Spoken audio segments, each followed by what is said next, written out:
बोलो सतगुरु साहिब की जय। नवप्रभात यूट्यूब चैनल पे आपका स्वागत है। दोस्तों, मैं आपको कुछ बोलूं उससे पहले मैं चाहूँगा कि आपने अगर अब तक इस चैनल को सब्सक्राइब नहीं किया तो कृपया इसको सब्सक्राइब कर लीजिएगा, लाइक कीजिए, शेयर कीजिए और कमेंट भी दीजिए। दरअसल परमात्मा के बारे में लोग बहुत सारी बातें करते हैं, हम भी सुनते रहते हैं, आप भी सुनते होंगे। परमात्मा को हर कोई पाना चाहता है, लेकिन परमात्मा के बारे में भेद सिर्फ एक जगह मिलता है, और जहां भेद मिलता है उसको गुरु कहते हैं। बिना गुरु के परमात्मा का भेद शायद सृष्टि में कोई बता नहीं पाया आज तक, और ना ही बताने की क्षमताएं हैं, हम ऐसा मानते हैं। ज्ञान अमर पद बाहरे नियरते हैं दूर। ज्ञान अमर पद बाहरे नियरते हैं दूर। जो जाने तो निकट है, रह्यो सकल घटपूर। यानी ज्ञान अमर पद बाहरे, जो ज्ञान है अमर पद कहते हैं, निर्वाण पद को, जहां व्यक्ति आवागमन से मुक्त हो जाता है। ये कहां पर है, इसके बारे में भेद दिया है इस शब्द में। ज्ञान अमर पद बाहरे नियरते हैं दूर। अब कुछ लोग कहते हैं भगवान बहुत दूर है, कुछ लोग कहते हैं भगवान बहुत पास में है। तो जो दूर कहते हैं उनको भी भेद नहीं है, और जो पास में कहते हैं शायद उनको भेद है, ऐसा लगता है। क्योंकि हर घट मेरे साइया खाली घट ना कोय, और बलिहारी बा घट की जा घट प्रकट हो। हर घट, अब बात यह आती है कि हर घट की जहां तक बात होती है, घट होते कितने तरीके के, इस पर शायद विचार किया होगा बहुत सारे लोगों ने। तो हम भी इसके बारे में थोड़ा सा आपको बताना चाहेंगे कि घट जो होते हैं वो 4 तरीके के घट बताए गए। नंबर 1 आत्मघट, नंबर 2 ब्रह्म घट, नंबर 3 जीव घट, और नंबर 4 शरीर घट। और ये जो घट बताए गए हैं इनमें सबका अलग अलग निवास भी बतलाया गया। आत्मघट में आत्मा या चेतन का घर माना जाता है, आत्मघट को। ब्रह्म घट को ब्रह्म या चेतन प्लस जीव का घर माना जाता है। जीव घट जड़ प्लस चेतन, इनका जो संयुक्त रूप है, जो फंस गया संसार में, जीव का घर माना जाता है। और शरीर घट जिसमें जीव निवास करता है। तो घटों के बारे में तो जानकारी इस तरीके से है, लेकिन ये जो जड़ चेतन की ऊर्जी ग्रंथि सुलझे ना सुलझे, इसको समझना बहुत जरूरी है। जड़ क्या है, चेतन क्या है। ये जो निर्गुण निराकार ब्रह्म है, ये क्या है? अरे निर्गुण निराकार ब्रह्म को ही तो हमने ईश्वर माना हुआ है, जाना हुआ है। तो निर्गुण निराकार ब्रह्म जो है, चेतन को चेतन की शक्ति से देखा जा सकता है। आपकी अपनी चेतना में कितनी ताकत है, आपकी अपनी चेतना में कितनी ताकत है कि आप चेतन सूरत को अदृश्य रूप में देख सकें, अदृश्य रूप में। क्योंकि निराकार ब्रह्म तो अदृश्य है, दिखलाई नहीं देता, लेकिन है। यह आपको दृष्टव्य शक्ति पर निर्भर करता है। आपकी जो दृष्टव्य शक्ति है, देखने की ताकत, उसके ऊपर निर्भर करता है। इसके लिए गुरु में विश्वास जरूरी है, क्योंकि गुरु है तो दृष्टव्य शक्ति को देने वाला है, तो दृष्टव्य शक्ति को देगा और तुम्हें परिचित करवा देगा कि निराकार ब्रह्म क्या है। अदृश्य चेतन श्रुति और अदृश्य शून्य यानी जड़ का संबंध हुआ। अदृश्य चेतन श्रुति और अदृश्य शून्य यानी जड़ का संबंध हुआ। समझने की बात है यहाँ। अदृश्य चेतन श्रुति ये भी दिखाई नहीं देती, और अदृश्य शून्य यानी जड़ का संबंध।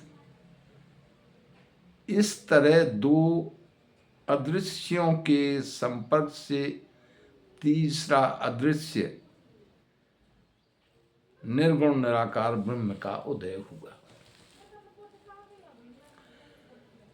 अदृश्य यानी जड़ शून्य प्लस चेतन अदृश्य, ये बराबर हो गए ब्रह्म या निराकार कह लो या अदृश्य कह लो। अब अन्य जीव कैसे बने? पुरुष गर्भ है, स्त्री गर्भा से। यही युक्ति यहां काम करती है।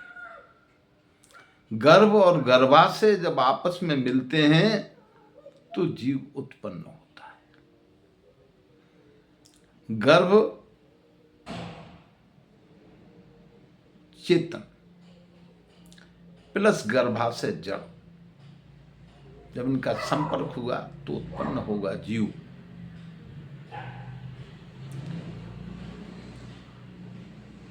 यहां गर्भ से शक्ति पाकर जड़ पंच भौतिक पदार्थों के रूप में विकसित हुआ, पंच भौतिक पदार्थों के रूप में विकसित हो गया।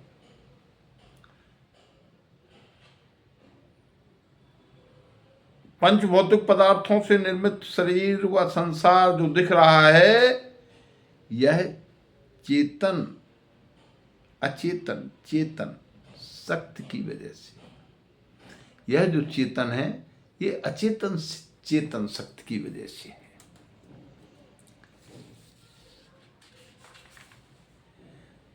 चेतन की शक्ति से जल में विकास हुआ। तो जो बच्चा पैदा होता है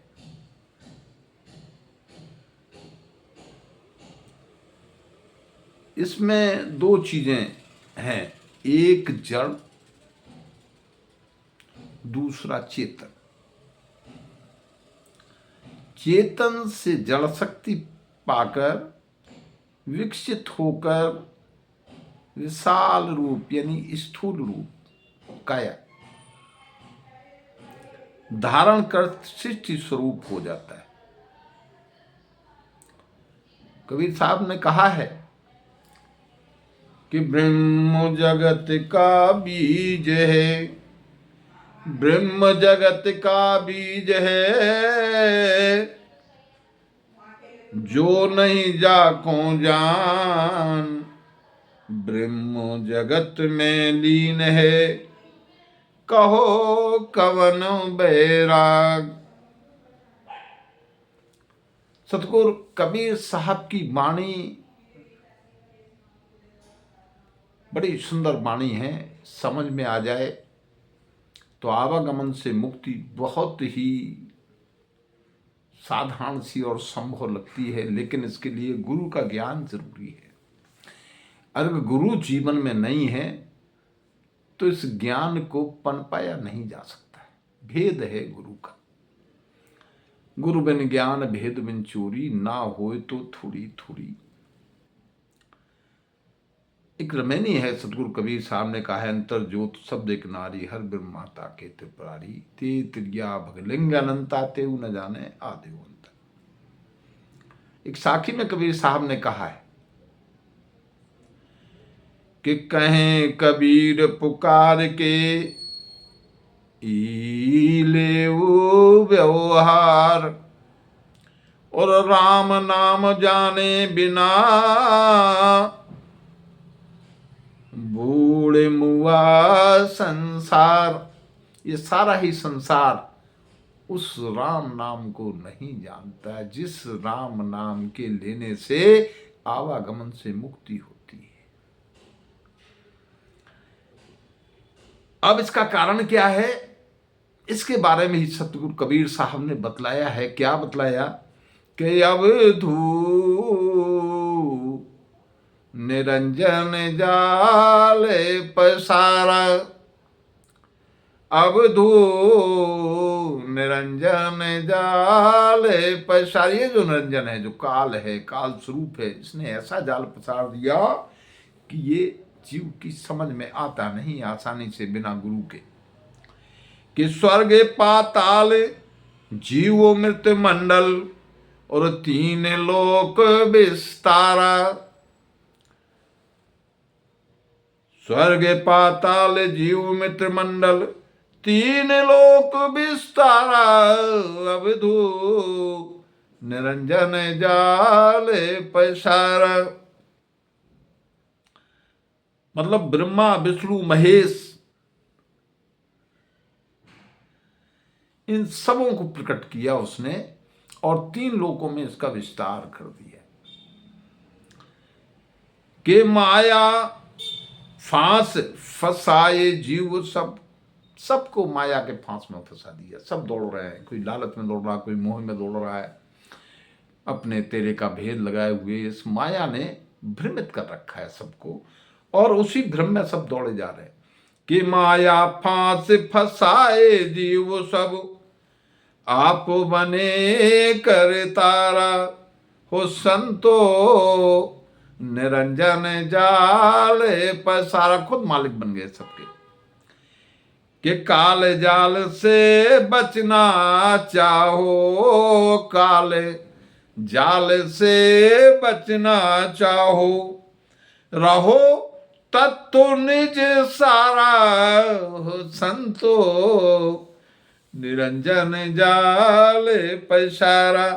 यदि इस काल के जाल से बचना है तो जो तुम्हारा निहितत्व है,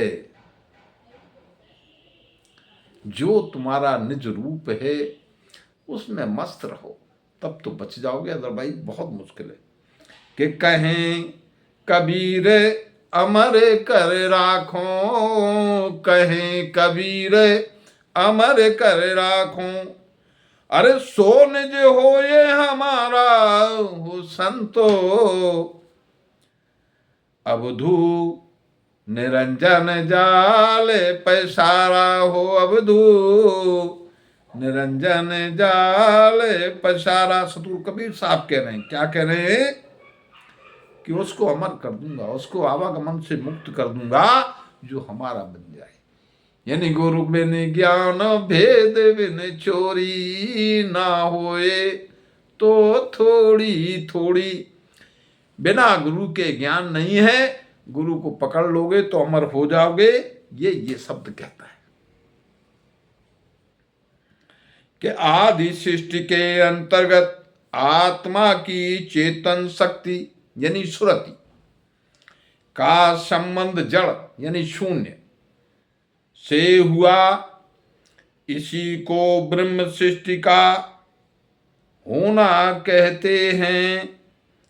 और जड़ प्लस चेतन की संधि, यही संधि के बारे में साहब कहते हैं।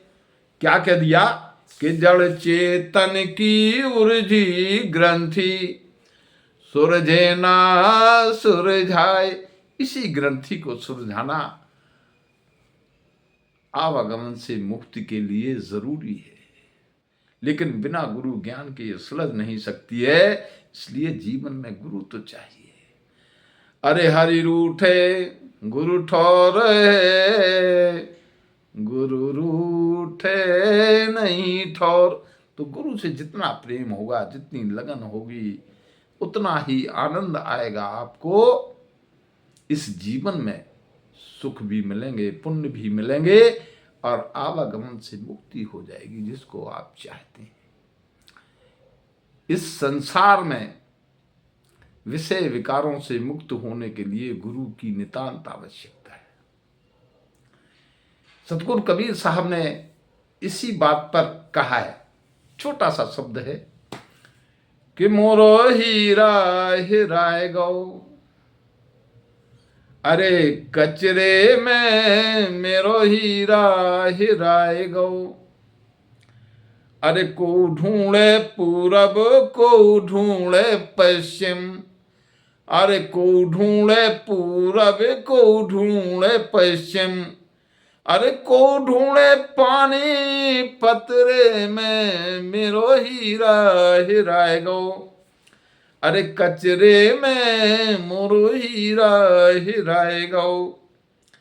के पंडित वेद पुराणन बतावे, पंडित वेद पुराणन बतावे, अरे को बाइबल कोई कुरानन में, कोई बाइबल कोई कुरानन में मेरो हीरा हिराए गो, कचरे में मेरो हीरा हिराए गो। को मंदिर को मस्जिद बतावे, को मंदिर को मस्जिद बतावे, अरे को चाच की गैलन में, अरे को चर्च की गैलन में मोरो हीरा हिराए गो, अरे कचरे में मोरो हीरा हिराए गो। कि धर्मदास गुरु हीरा पायो, धर्मदास हो गुरु हीरा पायो, सो बांध लिया निजे अचरे में मेरो हीरा हिराए गो, कचरे में मोरो हीरा हिराए गो। अब हीरा कहाँ हेरा गया, यही समझने की बात है। अभी वेद पुराणों में, मंदिर मस्जिद में, पानी चर्च गुरुद्वारों में, मंदिर मस्जिद में नहीं मिलेगा। हीरा कहाँ मिलेगा? जब आप गुरु से भेद लेकर के गुरु पद पर चलोगे, तभी तो हीरा मिलेगा। और उसी हीरा को तो खोज रहे हैं, गुरु को। तो जब हीरा मिल जाएगा कब? जब आचरण में रहोगे गुरु के।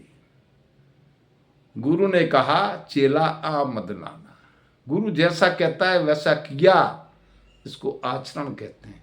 और जब हम आचरण में रहेंगे, गुरु के समक्ष सुनना बोलना कम, गुरु से भेद लेना देने की कोशिश मत करना, क्योंकि जो चीज तुम्हारे पास नहीं वो दे नहीं सकते हो। गुरु के पद, गुरु का पद बहुत बड़ा पद है। गुरु को जिस दिन तुमने समझ लिया, गुरु का जो भेद है, उस भेद को यदि पनपा लिया, तो हीरा मिल जाए। कैसे? आचरण से। और इसी हीरे के लिए हम सब परेशान हैं कि कैसे हमारा ये हीरा मिले, कैसे हमारी जड़ चेतन की ग्रंथि सुलझे। तो सूरत फंसी संसार में जासे पड़े गो दूर, और सूरत बांध स्थिर करो, तो आठों पहरे हुजूर। सूरत रूपी हीरा शून्य रूपी कचरे में खोया। इसलिए साधक को चाहिए कि जहां सूरत ही फंसी है, वहां से निकालने का प्रयास कर अपने शुद्ध चेतन सुरति रूप में करके अपने आत्म स्वरूप में स्थित हो। यहां संकेत किया है कि चेतन सूरत को सभी जड़ भासी अवस्थाओं जैसे जीवन, जीव, ब्रह्म अवस्था, काया, माया से अलग होकर अपनी मूल सत्ता सार शब्द में पहुंचना है। यह तभी आवागमन से मुक्त होगा। इसको जिसने समझ लिया, जान लिया, वही श्रेष्ठ है, वही उत्तम है। और यही शिष्य का काम भी है। गुरु को समझना, गुरु को परखना, गुरु से भेद लेना, गुरु ज्ञान पर चलना। और जब गुरु ज्ञान पर चलोगे तो निर्वाण फल प्राप्त होगा, ऐसा मेरा मानना है। बोलो साहिब बंदगी। तो दोस्तों, अगर आपको ये वीडियो अच्छा लगा हो तो कृपया इसको सब्सक्राइब जरूर कीजिएगा।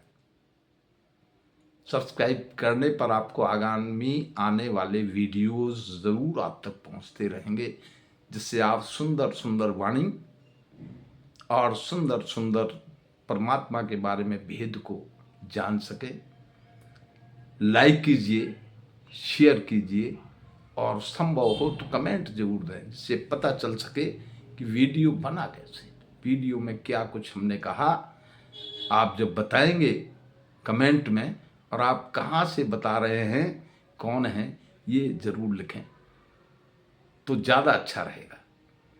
साहिब बंदगी। बोलो सतगुरु साहिब की जय।